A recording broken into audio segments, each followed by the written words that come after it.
இந்த படம் வந்து நல்ல படம். நீங்கள் வந்து நல்ல படம்னு உங்களுக்கு தோணும், உங்களுக்கு தெரியும். நீங்கள் நாளைக்கு ரிலீஸ் ஆக போகுது.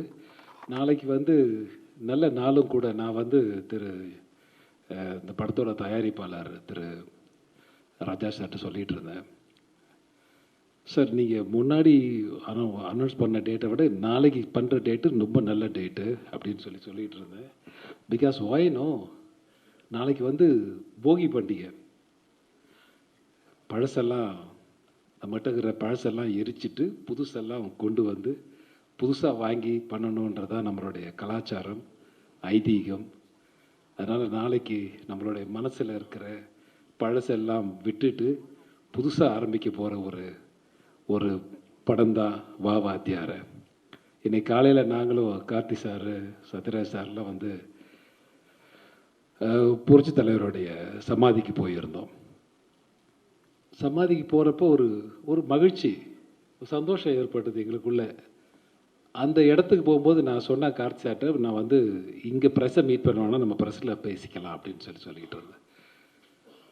இந்த படத்தோட தலைப்பு பார்த்தா வா வாத்தியார். வா வாத்தியார்னு வச்சுட்டு நாங்கள் வாத்தியாரோடைய சமாதிக்கு போகலன்னா என்ன அர்த்தம்?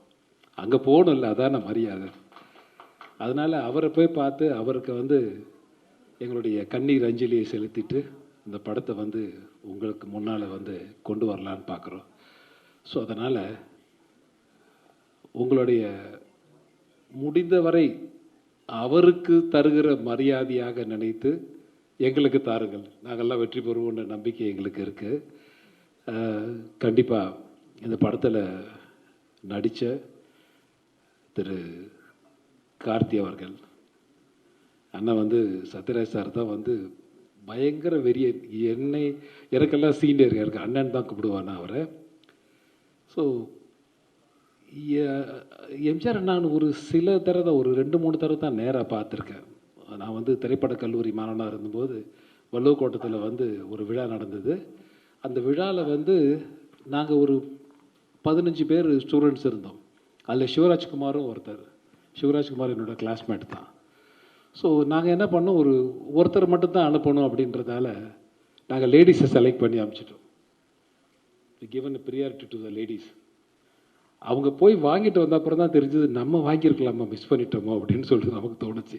நான் வள்ளுவக்கோட்டத்தில் ஒரு ஓரமாக நின்று அந்த இடத்த வேடிக்கை பார்த்துக்கிட்டு இருந்தேன்.